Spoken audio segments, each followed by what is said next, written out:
Good morning, Tyler. How are you doing today? I'm doing great, Arrow. What do you got going on in this picture right here? That's a Native American coup stick. And what that is Amazing. people would, the different nations would come together and they would go up to their worst enemy and they would touch them on the shoulder to show courage and confidence. And I look at it as being, well, man, if you're going to get that close, let's build a relationship and be friends. Nice. Very cool. Yeah.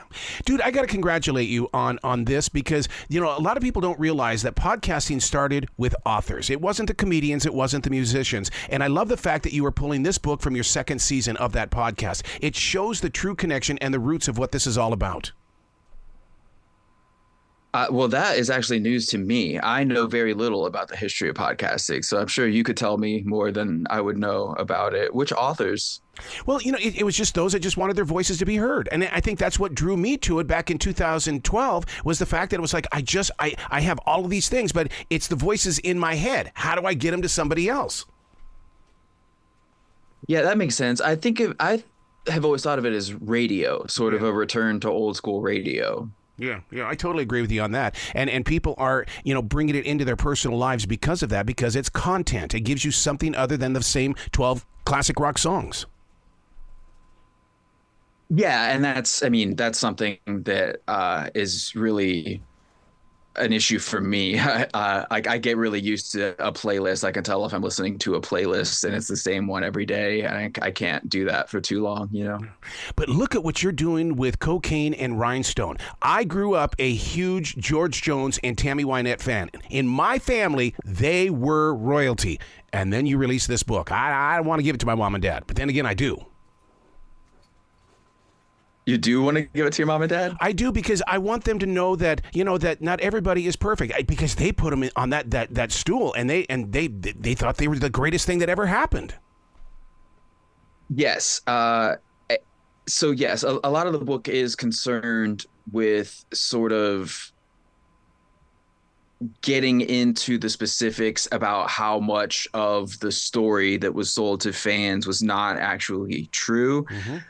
But it's not as though I am simply delighting in tearing that down and just leaving it in shambles and walking away. My aim is to sort of remove the veil so that we can see what was actually going on and replace the myth with a truth that to my mind is equally fascinating and actually I would say even important if our aim is to truly understand the music of George and Tammy, their lives, how that fits into the larger story of American history and even world history. The book takes a much wider lens than is obvious from just looking at the cover. But once you get into it, it really opens up a whole world. Well, you're putting me on a unique little path, because as I read the book and I digest the book, I'm going back and I'm listening to their music. I'm listening to the lyrics, and it's like they kind of go hand in hand, and you get a different point of direction and view of what it was really like. Yes, absolutely. And I mean and that's very intentional. Not so much on the part of George and Tammy as the part of their producer, a guy named Billy Sherrill.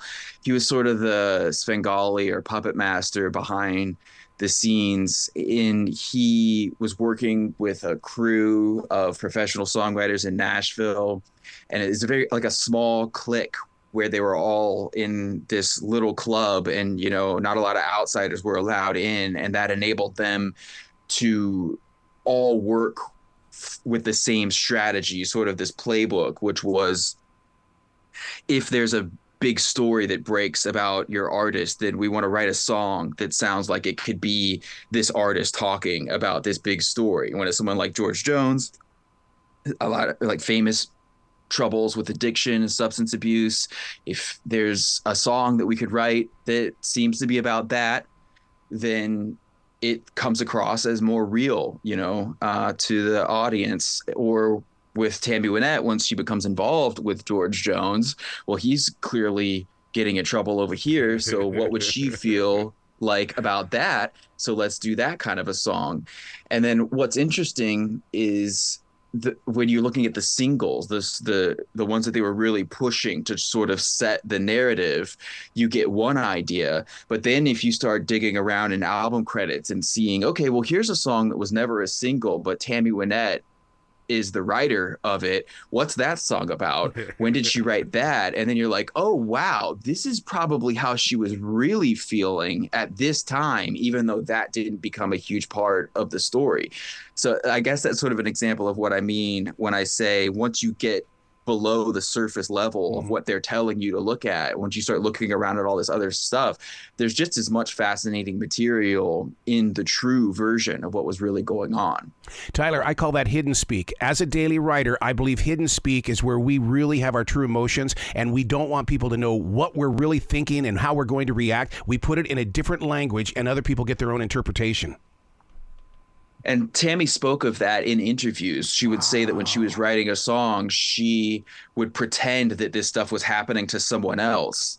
And I think that she sort of did that in her own mind as sort of a trick to get out of her own way to write these songs, when really they were things that happened to her. She was just pretending that it happened to someone else. It was sort of a way to short circuit past that am I talking about myself too much or worrying about those sorts of things? You just tell the story as if it happened to someone else. Yeah.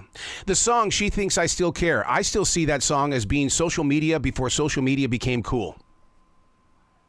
I could see that. Yeah, I could see that. Yeah, because, I mean, it really, I mean, I swear to God, every man sat up when they would sing this song. Because, I mean, it's almost like, God, he could be singing about my life or somebody that I know that's close to me.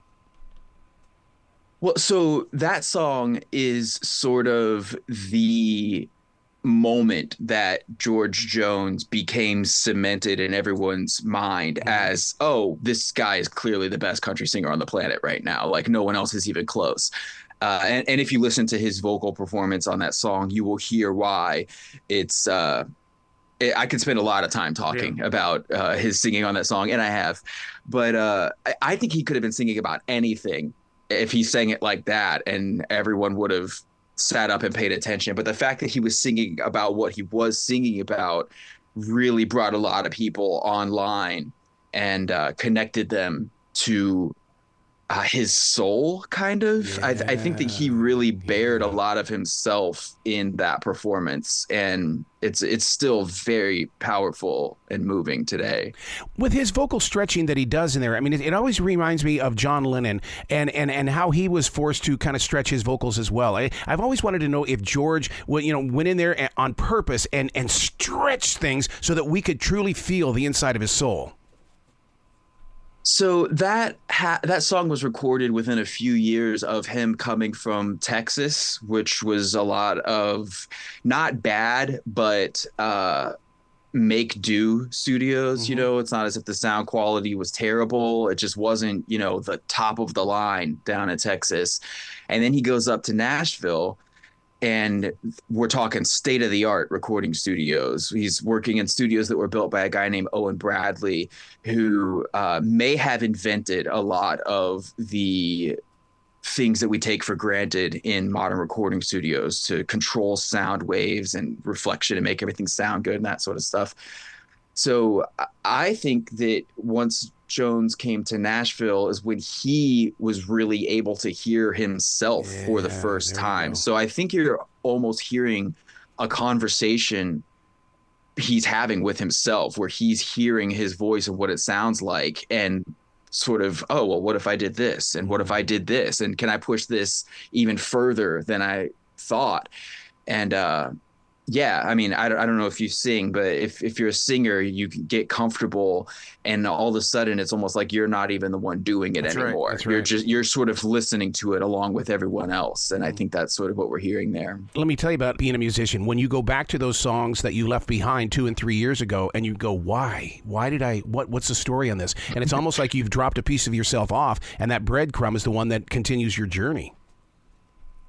Yes, absolutely. And it's the same thing as a writer too. You can go back to something that you wrote a long time ago, and sometimes even you'll start reading it not realizing that it was something that you wrote. You're just like, wow, this is pretty good. Who did this? It's like, it was you. Did they use Hee Haw as a promotional tool? In other words, when George was in trouble, get him on Hee Haw so people can start thinking and positive things about the guy again. And because Tammy was on there a lot as well. I've never heard anything like that with Hee Haw, but maybe it's certainly plausible. That is the way that those kind of things get talked about. With Jones, he suffered from stage fright really badly. So whenever there was a huge problem or something went really wrong, the tendency with him was to run away, to just get away from cameras and microphones and reporters and hide out and hopefully everyone would just forget about him for a while, Yeah. Tammy, on the other hand, is much more likely, I would imagine, for what you just said to have taken place.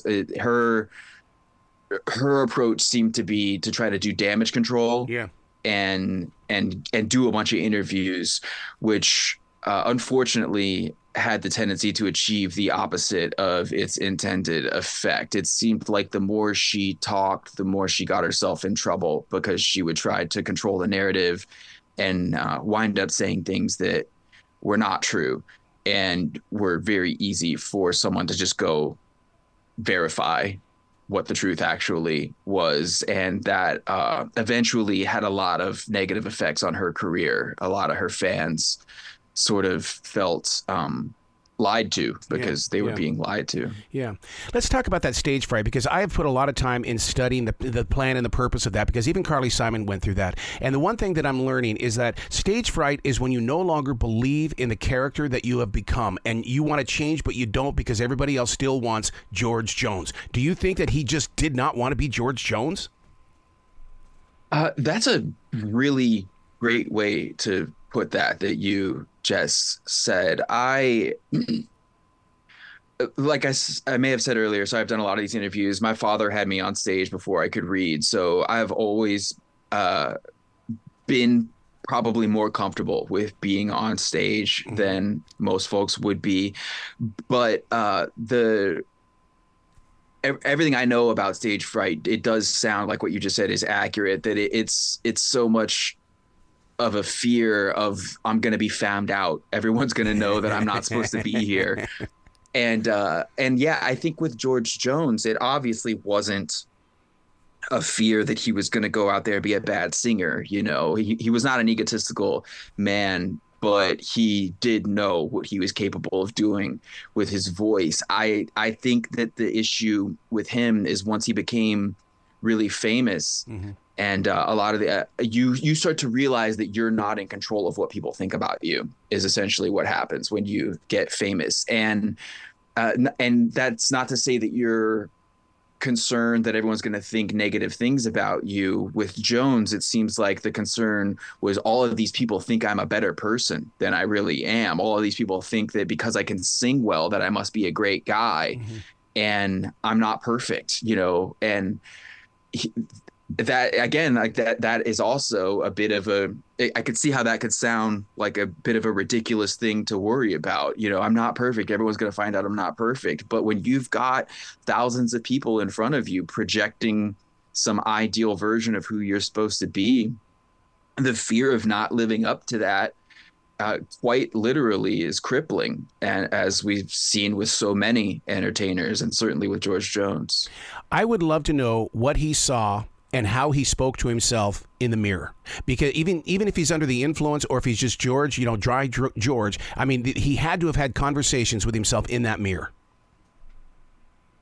Yeah, he did speak a little bit about this, because he was in a position of trying to understand himself and trying to understand his addictions and substance abuse just as much as anyone else. And in his day, we did not have the language that we have now. We did not have even the school of thought that we have now to understand these issues. But he did speak about, at one time, learning that adults who were victims of child abuse, as he was, his father was an abusive alcoholic, you tend to as a young child, the tendency is to assume that you deserve this. If a parent is behaving this way towards you, it must be your fault. You must have done something wrong, because parents know the way the world's supposed to work. And if you're being punished, it's because you've done something wrong. So it seems like Jones really internalized that idea.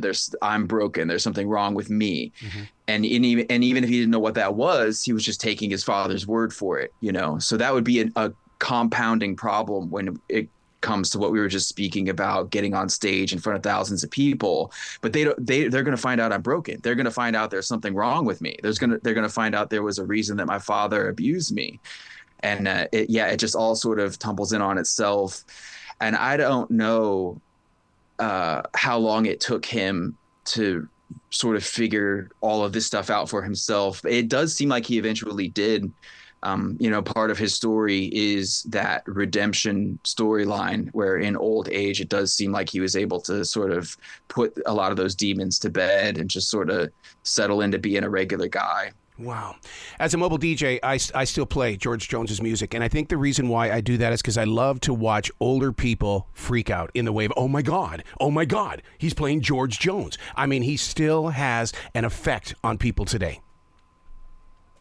Yeah, absolutely. And one of the great things about his discography is the sheer span of it. Mm-hmm. You know, he started recording in the 1950s and kept going past the year 2000. So you really get sort of a 50-year plus chunk of the history of the genre just through him. And from the early stuff that is, I would call it like just straight up rock music, really, like White Lightning, songs like that. That's it, yeah. I mean, you could sneak that song into a playlist of 50s rock music, and no one's even going to realize they're listening to country music. Dude, where's the place that people can go to get more information about you so they can see what you have done with music history and what you do with your podcast? Just cocaineandrhinestones.com is a great one-stop shop. Find out about the podcast, find out about the book, all that good stuff. Excellent. Please come back to this show anytime in the future. The door is always going to be open for you, Tyler. Incredible. Arrow, this was a great conversation. Thank you so much. Will you be brilliant today, okay? Yes, sir. You too, please.